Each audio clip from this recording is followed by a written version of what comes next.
his mom. That is how we met and how I ended up here. Um, and I absolutely loved the work that I did as a therapist, but life happens, and I ended up moving from Kentucky to Nevada, so the complete other side of the US. So what that means is, although I had all of the education and training to be a therapist in most states, Nevada said, we want you to have different education and different training. So instead of going back to school and redoing all of that stuff, I decided to pivot my career in a different direction, and I became a crime analyst. So given my background, they made me the sex crimes analyst. And so I had a pretty successful career here at the Las Vegas Metro Police as our sex crimes analyst. I did that for 7 years. And from that, I found a real love for the software that the analysts utilize for the mapping and the tracking of the crime data itself.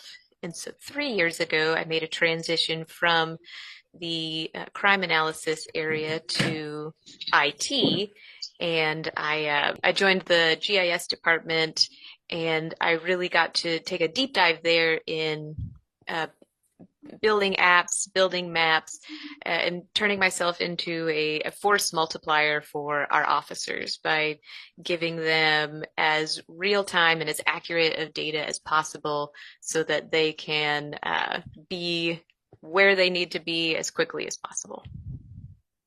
This is something that I didn't even know existed when I was in high school or college, and it is a very narrow field in the IT world. It is a very growing field because if you think about, if you are you order something online and you're following the tracking of your package, or you're on your phone and you use an app to say, I want to find a gas station near me or a restaurant near me that's open.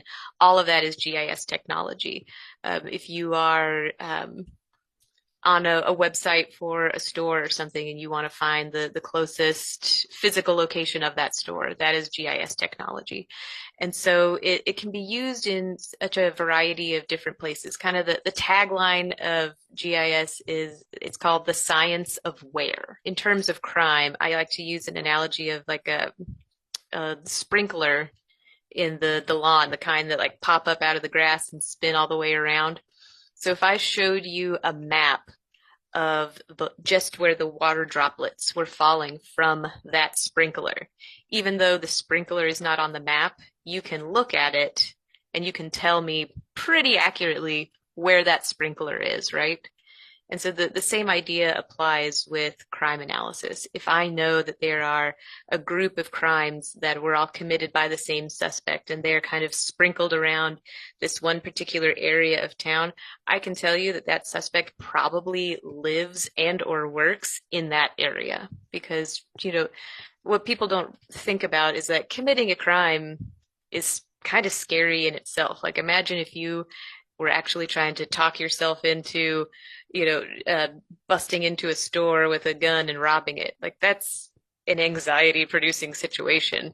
And so people tend to do things in areas that they're comfortable and in ways that they're comfortable.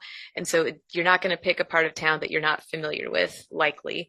And once they do it in a certain way that works, each additional time they do it, they're almost going to be superstitious about it. They're going to say similar things. They're going to use similar tactics because it worked last time, and they don't want to mess it up, and they don't want to jeopardize doing it a different way that doesn't work. And so that's where you can utilize those analytical skills to start to put the crimes together. And I apologize in advance that most of my examples are going to be sex crimes because that's what I worked. So sorry, I have a brain full of nightmare fuel. But what comes to mind is part of why they ended up putting me on sex crimes was, of course, my experience before as a therapist working with convicted sex offenders. And so I had this unique experience to draw from.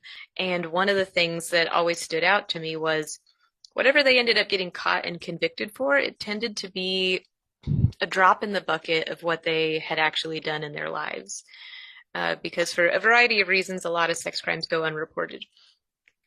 And so I utilized that knowledge and that understanding going forward into the crime analysis role, where I'm saying, as we're getting these reports of various sex crimes, I'm saying, I bet almost all of these suspects have done other things. It's just a matter of going and finding them. I think definitely that experience I had prior where, I'm talking to convicted criminals and talking to them about what happened in your life that led you down this path? What were the thinking patterns? What were the decisions? What were the life experiences that led you in this direction? Although I didn't realize at the time, it was helping prepare me for this so much, uh, because that you have the benefit of that 2020 hindsight, where then having spent all those years interviewing different people, I feel like it gives me such an advantage. The advances in technology for law enforcement are really, really amazing. We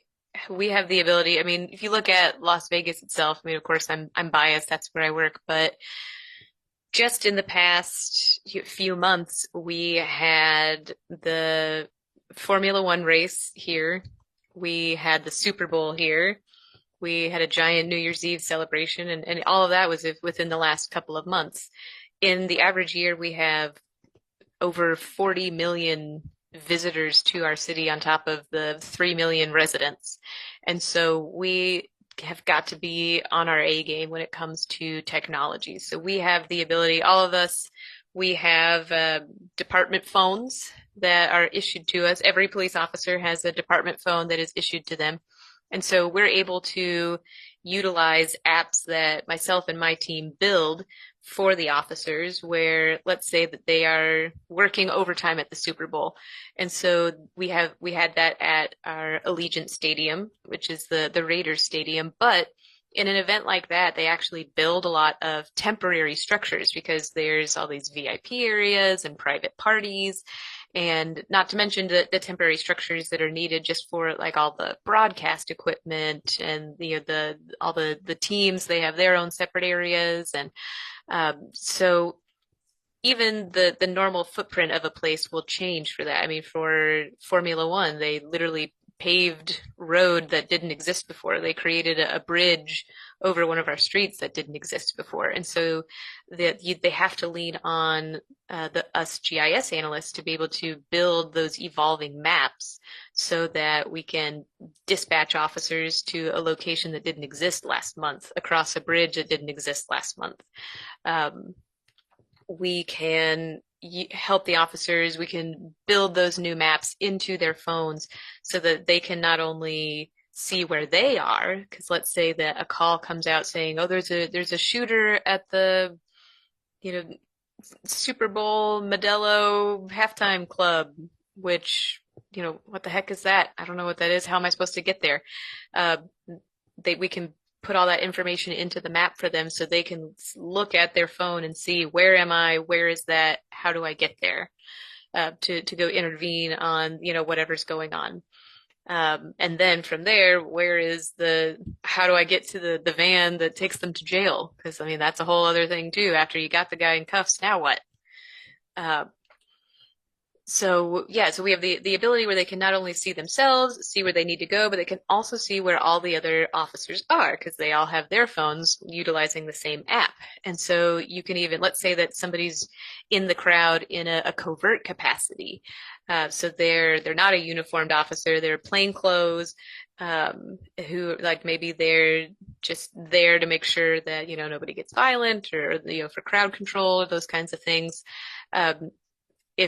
If they come across, a suspicious unattended backpack or something like that, they kind of blow their cover if they get out a big radio and they're like, hey, this is Officer so-and-so, I got a suspicious backpack over here. Now your plain clothes is completely pointless. Everyone around you knows you're a cop. So what they can do instead is utilize the app on their phone. They can, just, as far as anybody knows, they're texting, but they're actually taking a picture of it, dropping that picture with the details into the chat with that geopoint dropped, saying like, hey, I need somebody to follow up on this. I need backup. I see a suspicious person, something like that. And nobody around them would even know that anything was going on. As far as AI specifically, we are working on a few things. We're actually my team is working on building a language learning model for our police department where we could then uh, pump the narratives of the crime reports into it and then ask it things like, you know, do you see any commonalities in these reports? Do you see, a trend, or do you see reports that are possibly committed by the same person? As well as, I mean, if I'm being honest, like the majority of what I end up using AI for is writing code or troubleshooting my code. If it's something where it's like, yeah, I could write all the HTML to make this big table, but that would take me a couple hours where I can instead just pop the parameters into ChatGPT and say, write HTML to make me a table with this many columns and this many rows and have the headers called this and, have it populate with the field names, blah, blah, and blah. And then it'll just write it all. And I'm like, thank you. I can move on with my day of crime fighting. Here we go. Welcome to my Super Bowl dashboard.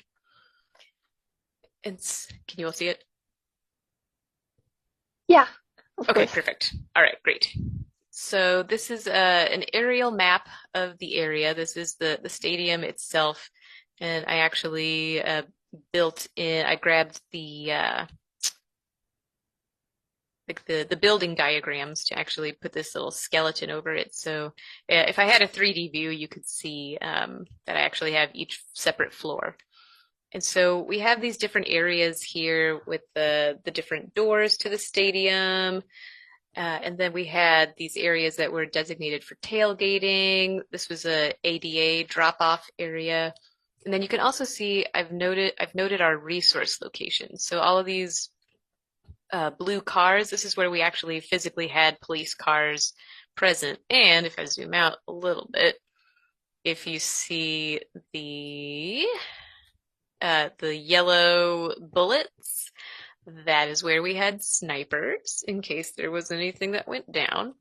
And so, like you see, this is actually all the way across the highway, but the snipers, they've got like crazy zooms, and so they have like a bird's eye view of the whole area. We had a sniper over here at this hotel, and then over here in an admin building. So we had like all four cardinal directions covered. I put some road closures in there as well, and so the officers would be situationally aware of that as far as roads that were going to be closed or partially closed or that might switch to one way. These down here was all of the shuttle stops for you could park almost anywhere in the city and hop on a shuttle to get here because obviously there's not enough parking around the stadium for everyone who's going to the Super Bowl.